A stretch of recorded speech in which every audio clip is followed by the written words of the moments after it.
Baru kadang kita berjumpa pada video Jagat Talib yang ke-116.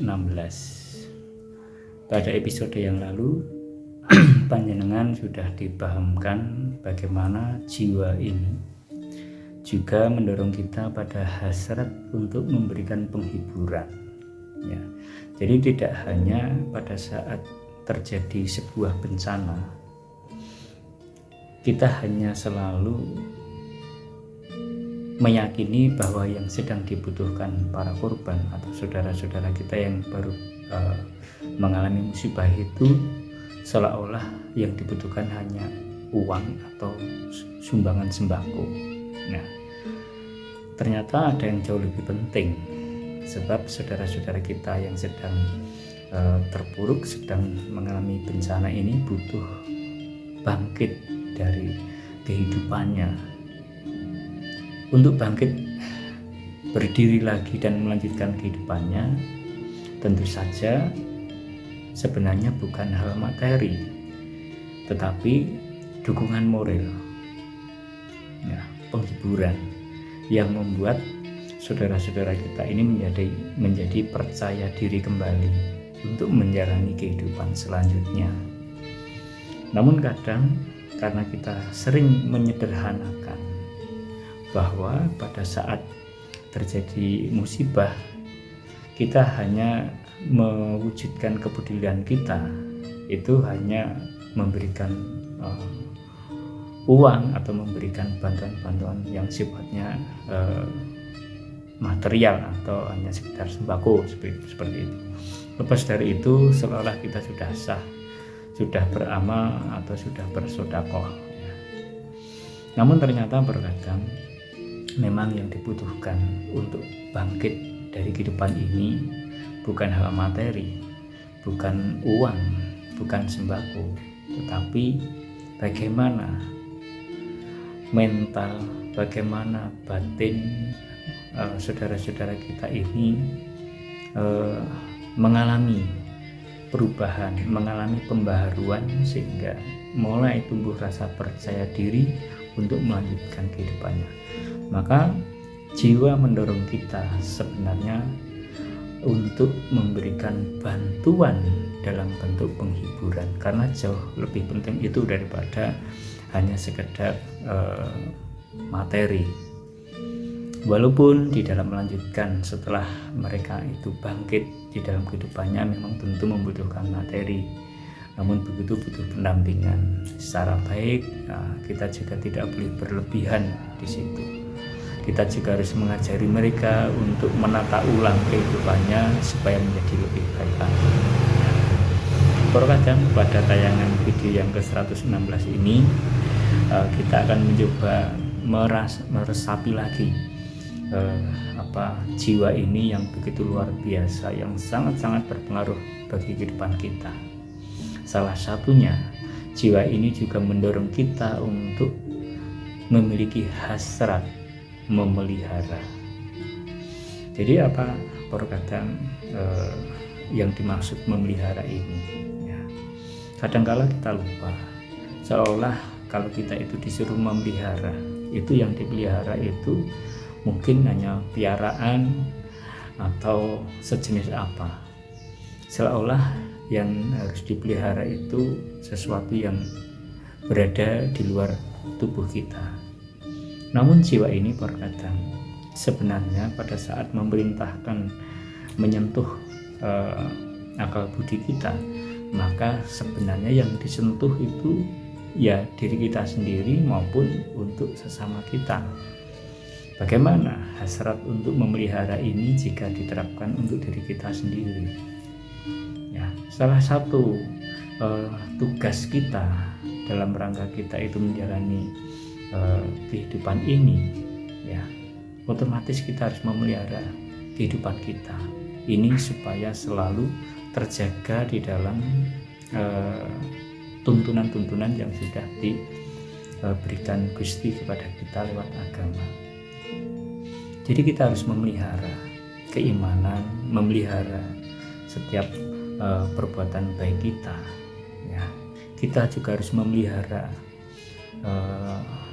tubuh kita, perilaku kita, ya, gitu, sehingga apapun yang ada di dalam diri kita ini benar-benar terpelihara dengan baik. Dengan demikian kita bisa menjalankan yang dimaksud tugas untuk menjaga, merawat dan melindungi. Dengan demikian memelihara diri kita sendiri ini artinya kita selalu menyiapkan kehidupan kita untuk selalu siap manakala kita itu didhawuhi Gusti untuk menjalankan tugas-tugas. Tanpa pemeliharaan tubuh kita ini cepat rusak. Tanpa pemeliharaan tubuh kita ini bisa cepat berubah, tidak sesuai lagi dengan marwah, tidak sesuai dengan kitohnya pada saat kita itu direncanakan oleh Gusti, ya. Sehingga tugas memelihara ini kalau diterapkan pada diri sendiri lebih kepada bagaimana kita itu ngupokoro diri kita sendiri, menjaga, merawat dan melindungi jiwa dan raga kita ini agar selalu tersambung dengan diri kita, agar tersambung dengan Gusti kita yang sudah lenggah sinewoko di dalam hati. Lalu bagaimana kalau hasrat untuk memelihara ini kita terapkan pada di luar diri kita?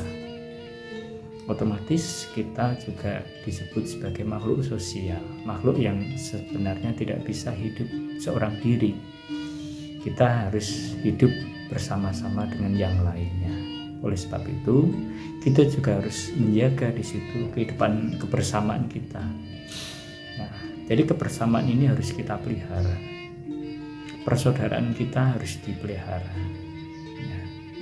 Jangan sampai kita terlepas dari apa yang sudah direncanakan Gusti di dalam semesta ini. Ya. Kita harus menjadi pemelihara atas kehidupan kita ini. Oleh sebab itu, kita di sana ada tuntunan budi yang akan mengarahkan kita bagaimana kita harus menjadi seorang pemelihara kehidupan ini, entah itu untuk diri kita sendiri, entah itu untuk sesama kita.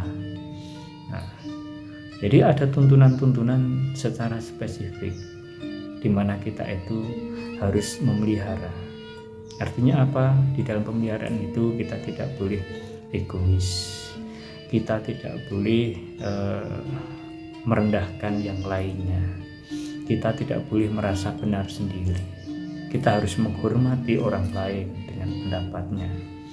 Jadi perbedaan-perbedaan ini sebenarnya bukan menjadi penghalang kita untuk mewujudkan proses pemeliharaan ini, namun malah justru ini menjadi pemicu kita bagaimana Gusti ini memiliki rencana yang agung dengan keberagaman yang mungkin tidak bisa kita hitung ini. Kita ditempatkan di dalam tempat tersebut untuk memahami apa yang sebenarnya sedang diinginkan Gusti sendiri. Jadi kita harus memelihara keberagaman kita. Kita harus memelihara perbedaan-perbedaan diri kita ini. Namun begitu kita juga dituntun bagaimana kita itu diajak untuk saling mengingatkan, menegur, menyapa. Sehingga di dalam proses memelihara ini kita juga ada tuntunan untuk memelihara bagaimana supaya persahabatan kita, bagaimana persaudaraan kita itu tetap bisa bagus, tetap bisa terjalin dengan baik. Ya. Maka di sana budi kita ini akan mengajak kita pada langkah-langkah yang tepat, langkah-langkah yang sangat benar sesuai dengan dawuh-dawuh Gusti. Nah, jadi ternyata tidak hanya sebatas sesama manusia saja berkata. Proses hasrat menjadi pemelihara ini juga berlangsung pada tataran semesta, di mana pada saat kita itu menjaga lingkungan kita, menjaga alam kita, memelihara alam kita, maka dengan demikian kita juga ikut menjadi pemelihara atas berlangsungnya tata kelola semesta ini.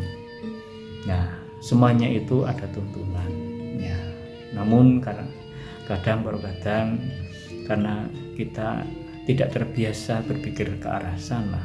Kita selalu di saat-saat ini kita selalu hanya pikiran kita itu dipenuhi dengan bagaimana caranya kita itu menyiapkan atau mencari segala sesuatu untuk menggenapi segala kebutuhan hidup di dunia ini, sehingga hal-hal yang sifatnya memelihara diri sendiri kita abaikan, memelihara keberagaman kita, perbedaan kita di tengah masyarakat kita abaikan. Bahkan kita juga sama sekali tidak berpikiran bahwa sebenarnya kita itu juga ditugasi oleh Gusti untuk menjadi pemelihara semesta ini.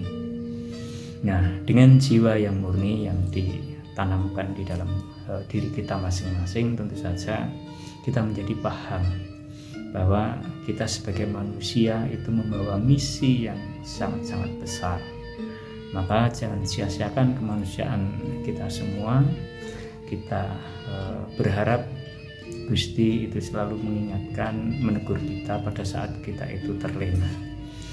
Demikian terkadang begitu luar biasanya jiwa ini menuntun kita pada hasrat pemeliharaan, dan kita syukuri supaya kita bisa bertumbuh keimanan kita dan kita bisa menjalankan ibadah-ibadah kita dengan baik. Kita berjumpa lagi pada tayangan video-video selanjutnya. Matur nuwun, rahayu.